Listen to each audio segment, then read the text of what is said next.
Good day, fellow deal makers. Welcome to the Deal Scout. Man, the purpose and mission of this show is to put deals and deal makers together. So I created a show called the Deal Scout to go out and find cool people, cool deal makers, and then cool deals. So on today's show, we're going to have a conversation with David, who's going to talk to us about making more money, especially in real estate, and keeping more money. David, welcome to the show.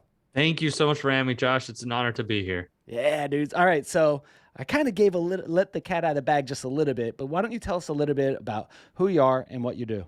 Sure. So my background is real estate investing. Been in that for 10 years. Been a part of already 851 deals between turnkey, fix and flip, wholesale, wholesale. If you don't know what those are, it's just different exit strategies in the real estate world, other than just your typical buying and selling of houses. So I've seen a lot of deals like that. Held rentals before. Now I own a fractional CFO company because I was in that world for so long. Saw so many of my friends struggling with money and their cash as entrepreneurs because they all hate that side of the business and they're making a ton of money, but everyone's broke. So I wanted to create a company that would actually help people not just be the entrepreneur who's making money and feeling broke, but is actually someone who's making and keeping more money as well too. So that's what I'm doing now with Simple CFO. I'm also, if you've heard of the book Profit First by Mike McCallowitz, I wrote the book Profit First for Real Estate Investing. It's behind me. So actually getting out there and helping real estate investors, and we help other entrepreneurs too, but really focused on the real estate investing world. So that's me in a nutshell, in a minute nutshell. That's me in a nutshell. Right. As you're doing this, man, you wrote a book. Now, did Mike and you guys co-write it together? Did you go through this program? Oh, no, no, no. Yeah, everyone asked that. I'm like, no, I wrote 100% of this book, like, because he wrote his book and he said you could take 10% of this if you want to and stick it in your book. And like, no, that was out the window. I wrote mine from cover to cover. And what I did with him was I made a deal with him. I actually bought the intellectual property from him that now I own Profit First for real estate investing. So there's a deal made. And that's because of my background. I saw the need for in the real estate investing world, and it's very different than what his book talks to the entrepreneurial audience in general. And it's very service based, where real estate is asset based. You buy a lot of assets, you have them under management, or you're fixing and flipping them. So I had to get that book out there. But no, I wrote 100% of the book, read it on Audible, and all that stuff too. It's a totally different world. Like if you're in the world of making deals and then you go write a book, it's a totally different animal. So let me ask you this question. You wrote a book. That's Yeah. that's brutal in itself, right? Oh The yeah. process of writing books not easy. No, no, it is not. Going through it now, I'm glad that I had someone like Mike who I could go to and say, how have you done it? And then he gave me access to the people in his life that helped him get there. So I went through a whole book writing, like 14-week intense, like it wasn't a webinar. It was more of a master class going down deep with the person that helps him write his books. And she's available for anyone who wants to write a book. She just released a book too. Her name is AJ Harper. And she wrote a book of like, if you want to write a best-selling book, this is how you do it. So that was a great experience. But if I wouldn't have had that, it would have been 10,000 times harder to write the book, because she basically broke it down from the beginning of like what the outline to all the way to the end in the marketing, like once it's already completed. So that was a godsend of having that whole process. Yeah, super cool. Now I worked with a few coaches to kind of help me with my first book, and I actually had a few coaches turn me down because we run an impact show called Uncensored Advice for Men, and some of the stuff was actually too explicit. So they're like, Okay. "This is cool, but not for us." Nice. That's great. So in the process of writing the book, you wrote it and then you read it. Which was harder? I would say writing it for me was the easy part. I scheduled an hour in the morning and an hour at night and tried to get at least 1,500 to 2,000 words a day. Yeah. So just pouring out all the words on the page was easy, but it was the editing and reading it from there. Like the editing, writing it took me 3 months. Editing took me 6 months, and then it was like another 6 months to market it and get it out the door before launch. So that whole process, the writing process for me only took 3 months, but it was the whole back end of reading it, rereading it 50,000 times. That was definitely the harder part for me. Yeah, there's no way I could do that. Absolutely Yeah, no way. it was nuts. Yeah, I, yeah, it's a different world. Like I said, it's a totally different animal. it's a different world. So in the process, writing the book, getting it out there, specifically for real estate. Now, Mike did a great job at kind of entrepreneur in general, Yeah. right? And talking about his plan. You went strategically real estate investors, right? Yep. Totally. So, what if you're looking through his book and then your book? What was there any clashes, right, from generalist or entrepreneur to specific real estate investor? Were there any clashes of the titans? So what couple of the biggest clashes was number one, he says to like open up a bank, like in a different place to make your money harder to touch. It's like, because profit first, the whole system is making sure that you're keeping the money and it's using the entrepreneurial habits that you already have. You don't have to become this financial advisor to keep more money. You just have to know what to do with it when it comes in, because you're going to manage cash as an entrepreneur, even if you're a solopreneur. So he taught, like set it up at a different bank. In the real estate world, there's enough already working against you that I'm like, if you don't set it up at a different bank, have someone there that's holding you accountable so you're not transferring the money all the time back and forth and just playing the shell game. So that was one of them. Another one where we kind of butt heads just a little bit is the real estate investing world, the rhythms. Like Mike talks about doing your finances 2 days a month, the 10th and 25th. And like in the real estate investor world, like you could be closing a deal a week, a deal a day. And it's like you need to make sure that you're managing the money as it's coming in. So, okay, if a deal is closing this week, like let's do it once a week or wait, maybe once every other day, depending on what the deal flow that you have, or maybe once a month or once a quarter. If you're just doing this on the side, or you have a couple rentals here and there, it's like, you don't have to follow that specific model. You just have to make sure you're doing it consistently on your timetable. So that was another one as well too. Super cool. Yeah, because in real estate transactions, you can't really plan for when the deal comes. When Right. the deal comes, and you got to Yep. say yes, right? When it comes. Exactly. And you don't know Um, when it's always going to close too. Cause I don't know if you've ever had a real estate deal or done real estate and it's like, oh, it's supposed to close on the 28th. And then it's like 3 months later and yeah, it still hasn't closed. So it's like, you have to be careful about that too. yeah. So you come from the background. Why don't you give us your background, right? Sure. Let's walk through, not, let's fast forward to two parents fell in love, then they had you, right? Okay. I was like, Professionally. how far back do you want to go? But I was actually college. I was given the book Rich Dad Poor Dad in college by a good friend. And that was it, game over. I'm never going to think the same way again of go to school, get a job, work for 40 years. So that's what unlocked my mindset. So then I actually started on the side during nights and weekends working with a real estate investor in the local area that I was, because I wanted to jump into real estate after that, and did my first deal on the side too, where I, fixed it up, rented it out. It was an amazing deal, put a super tenant in there that cashed me out 6 months later with a loan. It was a great deal. So then I started working with this other investor, worked with them for 5 years and saw that company grow to like from 5 deals a month to about 30 deals a month. So we were doing like 300 deals a year at our highest point. So I got a lot of experience there. And that's what, that was my background in real estate investing. From there, one of the last seats I sat in was the finance seat. And I saw that was where I got to know more about like how a business really should run and how we should run from the numbers and how a real business owner knows those numbers. And once I knew those numbers, it was pretty sad. Like we were doing 25 deals a month, but we were bleeding money every month. It's like, it would be cool to go out to an event, and like we were one of the big dogs there. It's like we were one of the ones at a real estate mastermind who was doing like 300 deals a year. That puts you in the top 5% of the room. But at the same time, I'm like, we're not clearing anything. We're basically spending as much as we're making. And it was ridiculous. So that's where during that time, I got the taste of like, I think this might be happening more, because in those places you hear what has happening behind the scenes rather than what's just up on stage. And I knew it was an epidemic that so many entrepreneurs, investors make the money, but they don't know how to keep it. And they feel broke all the time.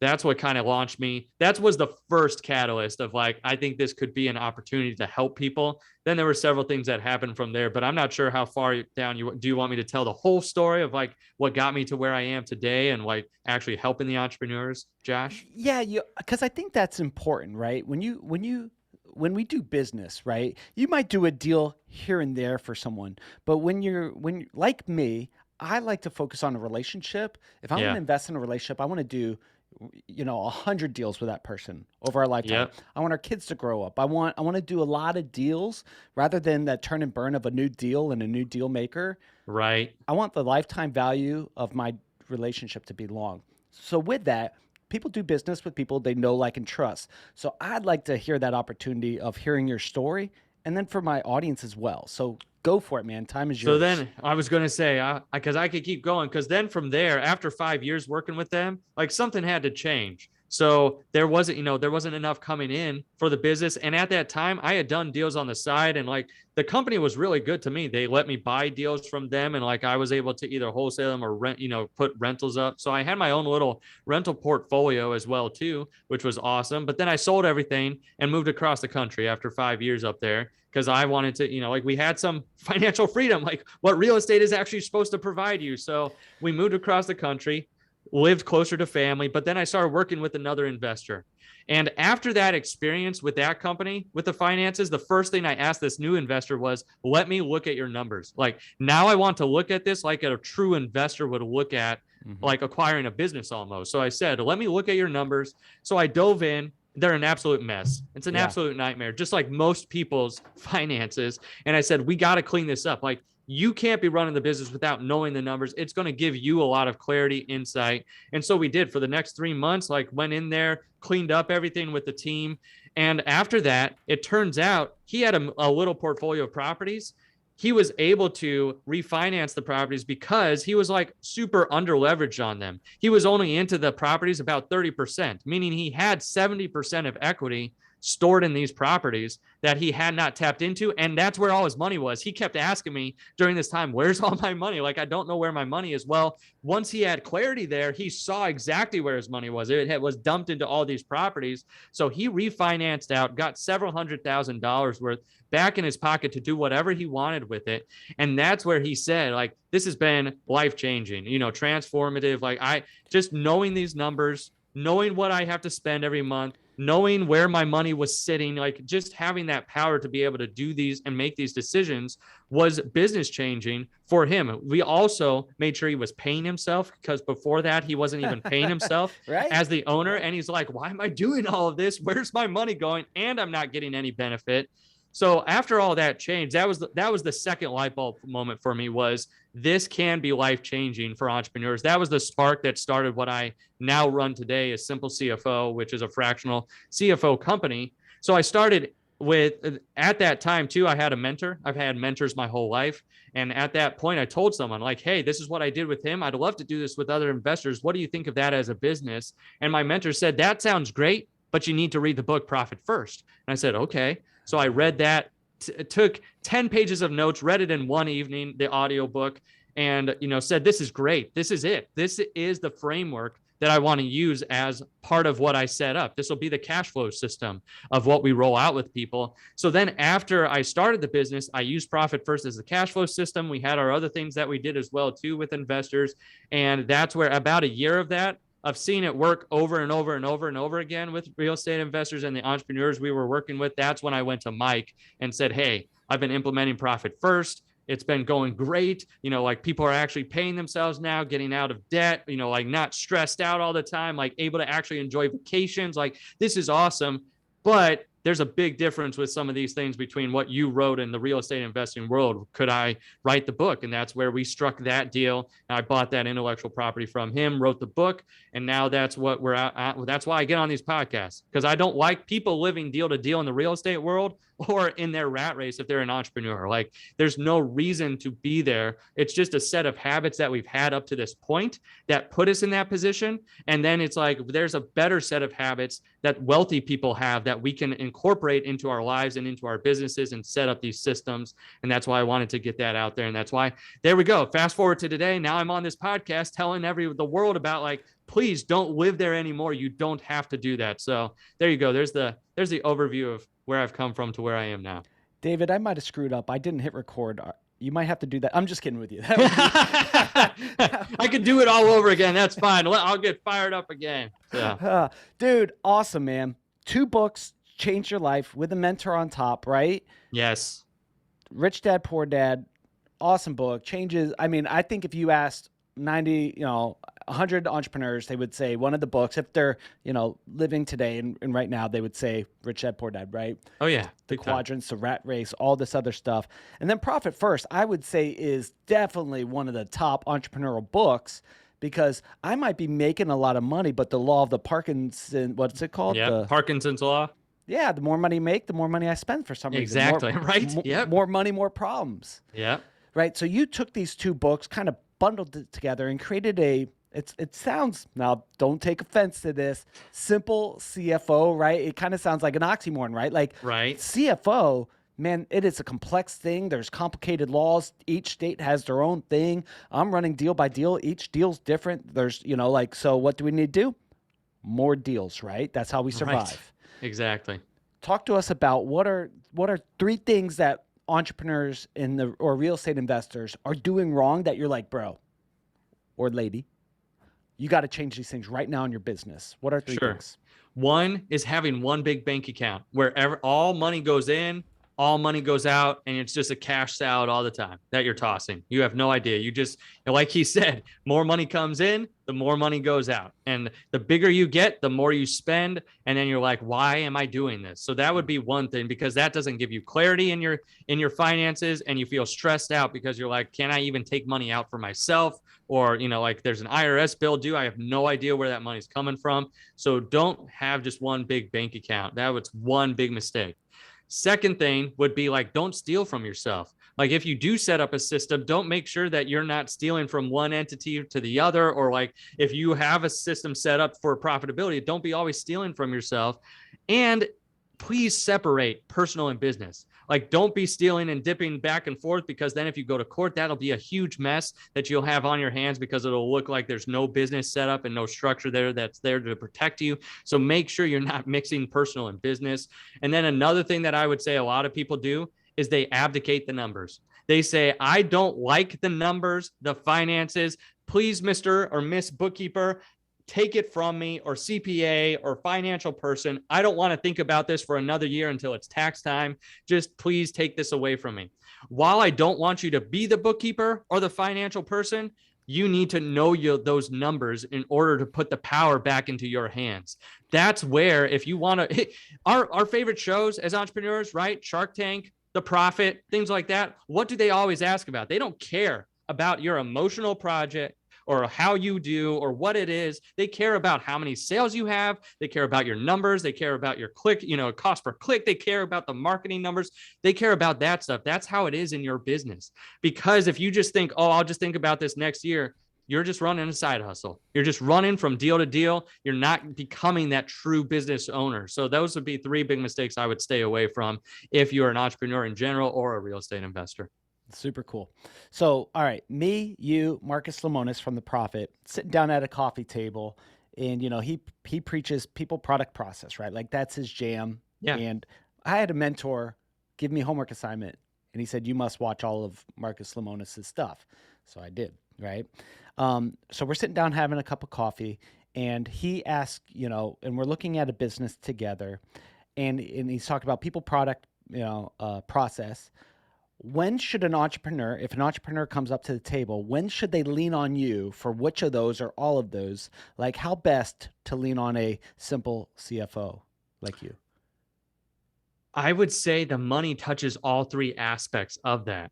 If you're hiring a new person, like, does it fit? Do you have the money, and how good of a person can we get? Because I like the aspect of how much can we afford to pay versus how little can we pay for this position. So it's like for the people, you need to know what can we pay them and what is going to be their return. Like what is the actual return on what their seat is going to be. So for people, hiring process, like making sure that you're hiring at the right times as well too.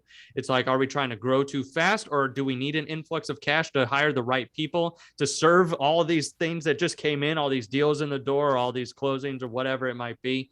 And then as far as product, like that's the same thing too. Do you know those numbers around your product? Like the marketing channels, like how many dollars do I have to spend in order to get a lead that comes in that turns into a sale eventually? And if I have different products, do I know the margin on all those products? Meaning, do I know how much profit and that I'm making on each individual product? So if you're a real estate investor, do you know which of your exit strategies or your revenue sources like flipping or wholesaling are the best? Like, do you know which one is actually performing the most? The other thing there too, especially if you're a real estate investor, like what's the best return on your time? Just because you're making a flip does not mean that it's better than wholesale, because wholesale can be done in a month, where a flip is done in 6 months and can be a whole much more headache. Then you said process too. It's like, how efficient are your processes? The more efficient your processes, the less you're spending, the more of that goes right into your bottom line and into your pocket. So, so it sounds like Marcus Lemonis and you are would be a good team. Like, have you ever ran a deal with him? I've never ran a deal with Marcus, but he's very much an inspiration for what we do. Yeah. Because like what we do is a lot of what he did on the show, like to make sure that we're not the bookkeepers and we're not the CPAs. We're like that financial leader to say, where are you right now? And how do we get you to a better position? Yeah. So you guys are like you're like the doctor that everybody knows that they should go get the checkup. Every entrepreneur, every real estate investor, everyone knows they need to have their books in line. Everyone knows, primarily everybody, most everybody knows they should have multiple bank accounts, keep personal and business separate. Yeah. Everyone knows these things, but yet we don't do it. Why the hell don't we do it? Number one, those people aren't the numbers people. We're not built like that as entrepreneurs. We don't have that's why when people have me on podcasts, I'm like, the podcast host is taking a risk. You know why? Because I'm a finance person. Like, I run a finance business, and come on, it's not sexy. It's not the sexy part of business. It's not the sales and marketing part. Yeah. It's the finance portion. And that's how most entrepreneurs see it. So they just say, get this away from me. I don't want to think about it. Honestly, too, if we want to get really deep here, a lot of people have emotional hangups with money. They have these money scripts from their past, from their childhood. Money doesn't grow on trees. Like all the cliched statements that you hear, that does not go away once you become an entrepreneur. That you don't just magically become, now I know everything about money and I'm not going to have any of the hangups that I had as a child or as a teenager or as a young adult at a W-2 job. It's like you don't just magically not become that anymore. It takes skill. It takes someone there who knows what to say and what to ask and what to do in order to help you get to where you need to be. So it's a lot of those hangups from our past as well, too, and a lot of bad habits. And then we get into a room, like a mastermind room of other people.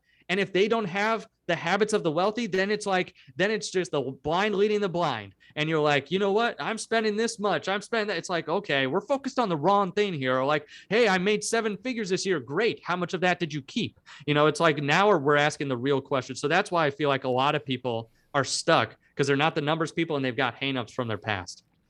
Money scripts. We have these things like I have a record player behind me, right? But there's these records going on in our head, right? Tony Robbins would say it's neurolinguistic programming. We've got these things running through our head. Here are a few. Money doesn't grow on trees. I like that one. Money is evil. P. Diddy would say more money, more problems. Right. Takes money to make money, right? Yep. What other money scripts that you see being in the industry that you find harmful? Well, you know what? I think I even have some of them because they're so prevalent. There's one of the CFOs on our team gave this talk. There's money avoidance. Like money avoidance could be like you have a windfall or you've never made this much money before in your life and you're just avoiding success at all costs. Like I come into money.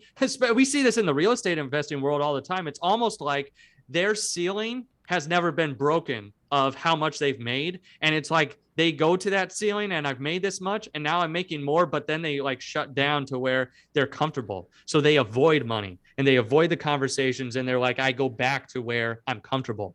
Then there's money, focus, and worship. That script of like, that's where I'm going to make more and I'm going to spend more in my lifestyle, in the business. It's like, it's all about the money. Like I have to get the money, which could be also a past script of like, I never had money before and I have to overcome that and overcompensate and say, it's all about money now. There's money status, which I mean, we're all subject to that, keeping up with the Joneses.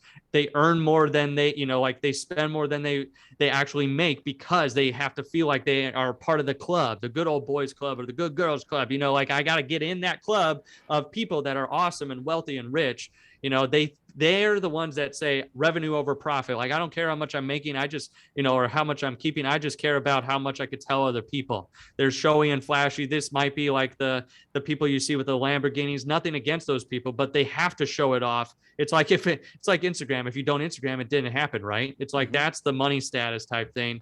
And then there is money vigilance. There's like people anxious about money because maybe in the past they never thought about money before, or like their parents never did, or they never had money, or maybe they was come from not even middle class, but from a poorer background, and they're like, if I get money, I have to hoard it. Like I have to I have to hold on to it, and I can't let it get through my fingers. They're almost neurotic to the point of like, I can't part with this. So maybe sometimes they don't want to spend the money at all. Like they should invest in marketing, but they're not going to because they don't want to spend any more money. They've accumulated and they can't part with it. So those are a couple of the money scripts that we see come through our doors, and people, and I have to give credit to one of our CFOs too that helped us with that a long time ago. And I really let those are some of the money scripts that people have. Yeah, dude, super cool. I like this. This could be like a fun game to play because out of that list, 99% of those hit me. Right. Yeah, I grew right. up with a super unhealthy relationship with money. It wasn't until going bankrupt and getting my ass whooped by trying to keep up with the Joneses and figuring out this stuff and trying to go for grand slams and I didn't know my numbers. Man, I lost it all. Right. And let me add another one. Keep it in the family. Right? Like, hey, I'll just learn how to do this myself and I'll figure it out. Right? I'll run my bookkeeping. I'll do my numbers. I'll do my taxes. Yeah. I'll figure it out myself. Not wired for finance and details, but still reading books and trying to figure out how to study and read P&Ls. Right. Terrible. Yeah. Taking the accounting course, trying to do all of that, wear all the hats. It's like, okay, where's this going to really take you? Yeah. The last time I really had formal education in accounting was 2001 with a professor who spent more time showing cat PowerPoints than he did actual numbers of P&Ls. I still don't know what P&Ls look like, but I know what cat slideshows look like. There you go. As you're doing this, super cool, man. I'm so glad we're chatting because I have unhealthy relationship with money that I am unwinding now in my 40s, and I'm better off for it, and I'm thankful for it, and we're doing really well now. But man, I had to learn this in my 40s. I'm trying to teach this to my kids. I see on your LinkedIn. Before I do that, before we talk about kids, okay. I see. I just did a search right now. When it comes to keeping up with the Joneses, I just typed in Joneses bankruptcy and I saw a whole list. So keeping up with the Joneses, I see a lot of Joneses going bankrupt now. So you might not want to do that. All right. So back to your LinkedIn, man. You're crushing it on LinkedIn. You guys do some really cool stuff over there. And I see passionate husband and father, and I see a little emoji, right? So when it comes to kids, that was a long segue into getting into this question. When it comes to kids, man, like, what are you doing differently than maybe you received from your parents now to your kids when it comes to money? No, that's great. I ask this question on my podcast a lot. So it's fun to be asked this question now. I've got a 5-year-old daughter. So that's where the frame of reference is coming from. So up until this point, like we've just been learning what money is and like what the different denominations are. We did set up the envelope system for her. So profit first on a mini scale with actual physical envelopes. And she's got one for giving and for saving, for investing and for spending. So she's got the little envelopes already set up. So we're giving her some good habits to start off. Well, this summer too, we live in Florida, and in our town here, they do like a downtown market. And in the summer, they're doing it for children, like from 5 years up to 19, like the teenage to young kids. And we're going to build a lemonade stand. We're going to do a lemonade stand. We're going to do that with her. And she's going to get to keep the money, but we're going to say like, hey, mommy and daddy are the investors. We're going to help you buy the materials and stuff. And we're going to show her, the breakdown. So that way she can get that information at a young age. Like I want her to at least be exposed to it. Even if she doesn't, grow into an entrepreneur, I want her to at least know that if you have, $20 here, that's not just magically coming from mommy and daddy just because they're magical people, that money just grows from that. And outside of it, it was because we did something like this. We created value in the world. We were able to take lemons and put lemonade, and now we created value that's going to be a cold drink in a hot day for someone to be able to enjoy and consume. So I want to teach her about the different aspects like that. And that's That's something totally different. And I've got like I've got like the cash flow for kids for when she's older. Like I've already bought all that stuff too, to as soon as she's ready to be able to take on some of this, just get that mindset as soon as possible. What a great investment. I absolutely love this. For with my kids, my daughters, I have a 9, 5, 2. My daughter wrote a book. She goes, Dad, I want to make money. I go, okay, what do you know how to do? I could color. I was like, cool. She was like 6 at the time. She colored Yeah. a book. I sold it on LinkedIn for $20. Nice. So she's a published author. That's awesome. Right. But now every day my kids, 9 and 5, come up to me and go, Daddy, how can we make money? Can I help mow the lawn? Can I help pick up sticks? Can I? So they're on the Yeah. money side. They want to, they're like their daddy. They like to make money. Nice. Let me do this for you and your daughter. I'll buy the first batch, right? Of I want to be an Awesome. investor in her business, and I Yeah. want to our group, the Deal Scout, wants to invest into the company and do that. So either we could connect afterwards. You give me your PayPal, Okay. I'll send you some money. And if she wants, you could explore this. If she wants, she could sponsor this episode. We'll give her a sponsorship too. And this episode could be sponsored by your daughter's entrepreneur enterprises, whatever that might Awesome. look like. All right. Okay. So that's going to be from the Deal Scout. We love investing in the future entrepreneurs, and one day she'll probably be my boss anyway. So I might as well be kinder in that. All right. So so as you're doing this, right, and you're teaching your kids, what's like the one before I ask that? Dang it, man, my brain sometimes runs too fast. You have an envelope for giving, right? I've read the Dave Ramsey's. I've read Yeah. Generous Giving books. I've read this stuff, but like, is it BS, man? This whole thing about like teaching kids to give and this whole envelope of giving and like, man, I'm making money. I already have to pay freaking Uncle Sam. Why should I dedicate some money for giving? I make no apologies for being a Christian, and I've been a Christian my whole life. I come from a background of faith. It has been core and fundamental to who I am. And even going on my self-discovery in my early 20s, to this day, that's the first 10% I give to God, and I give back in different ways. Right now, Simple CFO supports, I think, 7 different missionaries on mission fields and mission teams. And for me, it is all about, I get this money and it's not all mine. I want to give it away to the causes that I feel like I want to be able to invest in that'll last, for me, eternity. So like, I want to be able to do that for people and for others. And I've seen it happen in different ways. Just because you give away money does not always mean that you're going to get more back in money. Sometimes it's a better relationship. Sometimes you grow as a person. Sometimes you read the Rich Dad Poor Dads and they come along at the right time, and you're open because you have that spirit of being open to giving.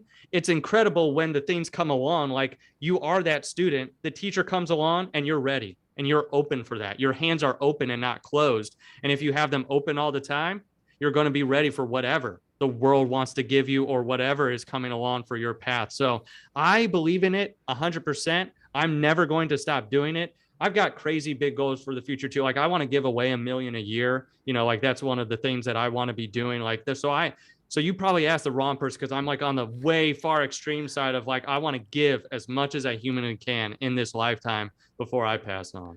What's a financial goal that you want to give away in your lifetime? Well, $1 million a year is that first one. So I want to give away $1 million in one calendar year, but then I want to do it consistently. And, like as soon as I reach that goal, which I have plans to do it by 2025. So once I'm at that goal, I don't want to stop giving $1 million a year from then on. As far as that goes, that's kind of like the first big one. As soon as I get there, I'll let you know how the goal updates from there. All right. I got to ask you this transparently, right? Okay. CFO, crushing it in real estate, running a company, focus on money, right? So everything around every day, all day long, your brain's thinking about numbers and such like that. You probably have an abacus somewhere, right? You probably know how much changes in your couch cushions, right? What bad habits do you have financially that you are learning to overcome? Well, if you want to be real transparent, Yeah. I am not a CFO. I am not a CPA. I am not a bookkeeper. I am not an accountant. I am none of those things.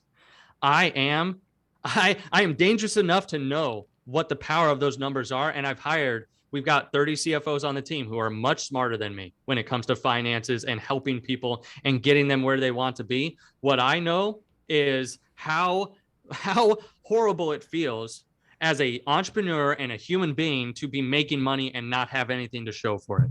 So that's where I come into play. But as far as bad habits for me, oh my gosh, like I was totally the money. What was the one there like near the end that I was saying that the money vigilance. Like if I got money in, I did not want to spend it, like at all. I was more the saver, like in the Dave Ramsey world. I was definitely on the saver versus spender type. And I carried that through it was scarcity mindset. That's all it was. I always thought that if I didn't have enough, I'm not going to be able to provide for my family, or I'm going to, like, I don't want to have to go backwards or anything like that. So I had that money scarcity mindset for a long time. And only till the last few years, like if you're an entrepreneur, it's incredible. If you just keep breaking through ceilings, it's incredible how you grow personally, just as a person. And it's like, that's why I encourage entrepreneurship, because it makes you break out of everything that you're comfortable with.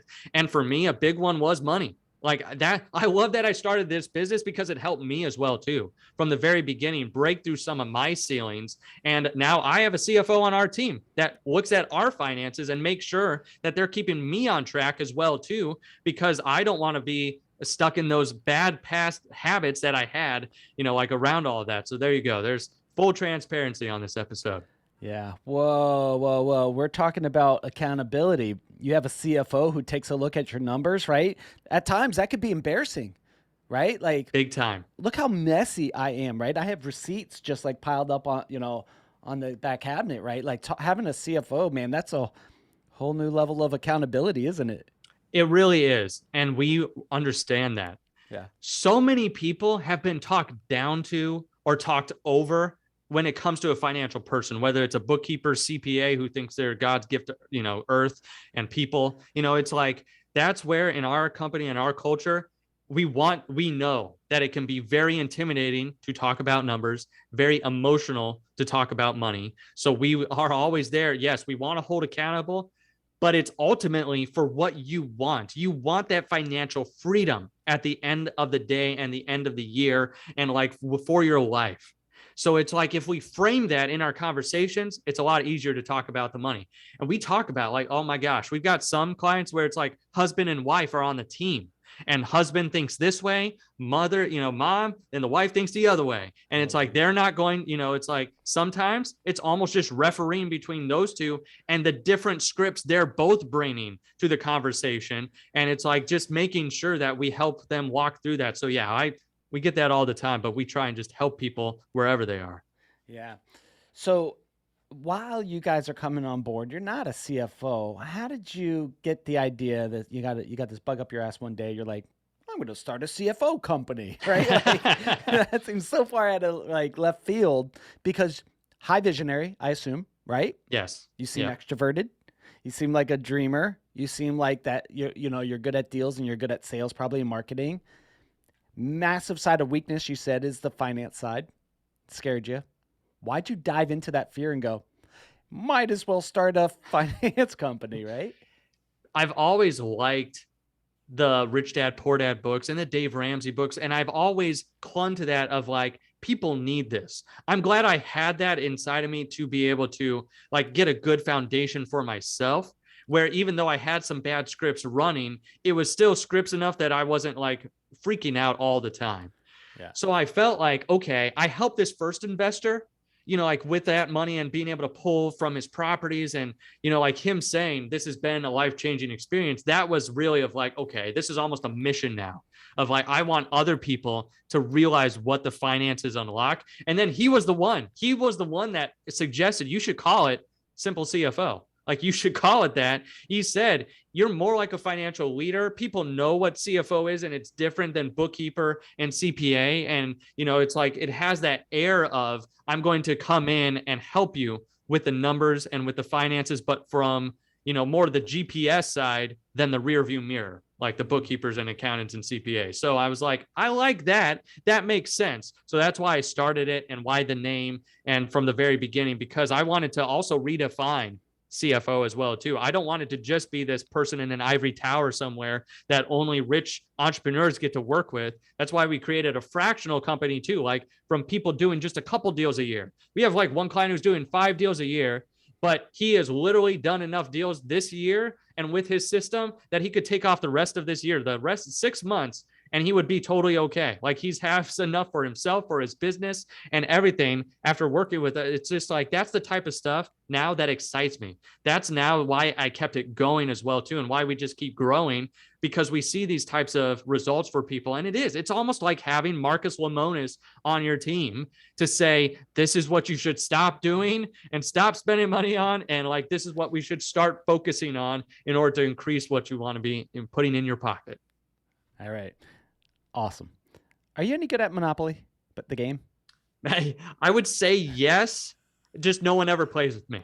It's like, hey, you can't imagine why, right? But it takes a long time, and I'm a deal shark in that game. So it's hard to get my wife or anyone else in my family to play. So I play with my kids and my wife, and I wind up going, oh, you don't want to do that deal. I'll buy it from you. Oh, we are the same. We are the same. So I can't wait till Ellie's just a little bit older, my daughter. That way I can get her in there without her knowing, like, okay, this is it. This is one of Dad's games. So yeah. All right. So let's put deals aside for a second. Okay.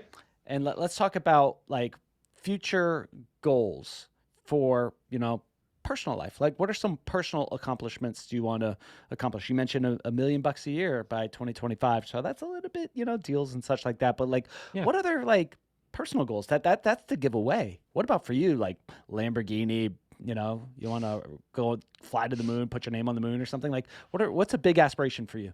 Man, people ask me this and I'm like, honestly, for me, the big goal is the giving goal. Like, I don't care where I live. Like, I could live I love the show on Netflix, Minimalism, and I love the book like that. And I love that whole lifestyle because I don't need a bunch of stuff, to feel validated. That's the other thing. As you grow and you break through some of these barriers, you don't have to have that validation from the outside world.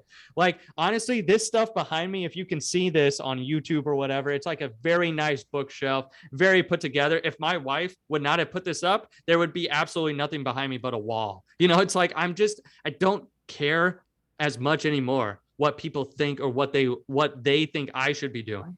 And that took a lot of work. That took a lot of head work to get that out of there.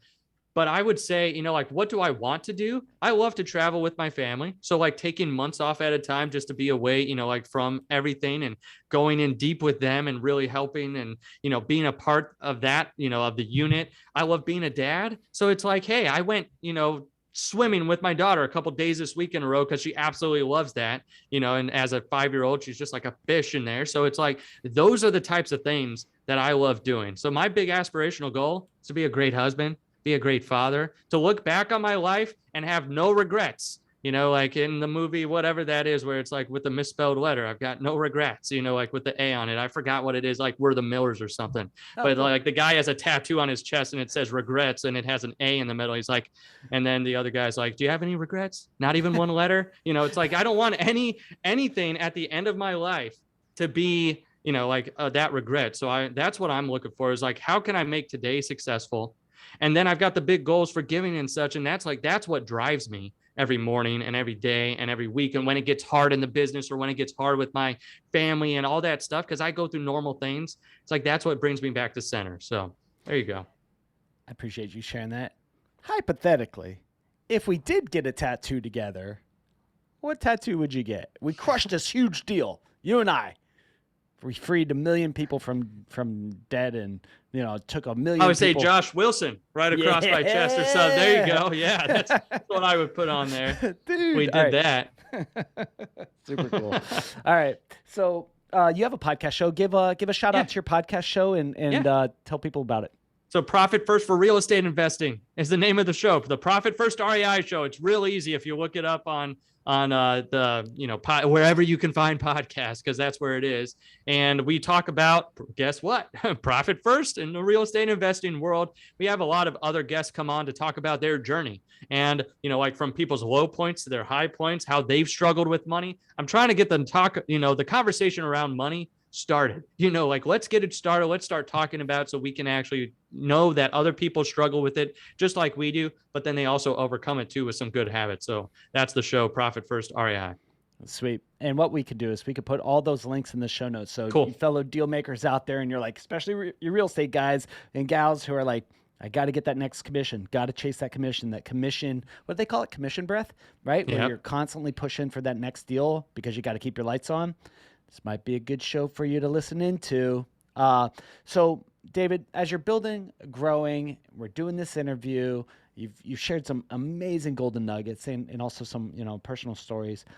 What question should I have asked you that I completely screwed up that I did not ask you? Other than where can people find you? Other than that, you've asked a lot of the great ones during this one, like how can people mess up? I would just say that maybe one thing that I can impart to people that maybe that wasn't even asked, but a part of the profit first system is creating a habit of profitability, making profit a habit in your business. That's really what the profit first system is all about. One thing you can do is if you don't have separate accounts, go out right now, as you're listening to this, pause it, go to the bank, set up an extra account, call it profit, and transfer 1% of everything that you make into that account. Start the habit of profitability. Of every single deal that comes in, I'm going to at least put 1% in there. You read my book or Mike's book, it's going to teach you the whole system. It's going to teach you the percentages. It's going to teach you all the accounts. But my purpose is just to get you to start the wealth habit, the habit of wealthy people. So set up one account, call it profit, transfer 1%. Wow, super cool. Where can people find you, do a deal with you? Sure. So simplecfosolutions.com. That's a one-stop shop. Has our link to our podcast, to the book. It has to schedule a call with us if you think that we would be a good fit. Even if we're not a good fit, we're connected to a lot of good people in the financial world. So if you're like, I just need help, I just need a bookkeeper or something, you could come to us as well too, and we'll point you in the right direction to make sure that you get where you need to go. So simplecfosolutions.com. Awesome. Fellow deal makers in the audience, as always, reach out to our guests. Say thanks for being on the show. All their contact information will be in the little show notes below. You could connect with them directly. Let them know that you heard them on the Deal Scout and that you appreciate them investing their time into you guys. Now, if you in the audience are looking at a deal or working on a deal, want to come talk about it here on the Deal Scout, head on over to thedealscout.com, fill out a quick form, maybe get you on the show next. Till then, talk to you all on the next episode. David, you hang in there. I've got some money to send to your family, entrepreneur enterprise, something like that. Yeah, there you go. All Awesome. Right. Thank you, Josh. Bye, guys.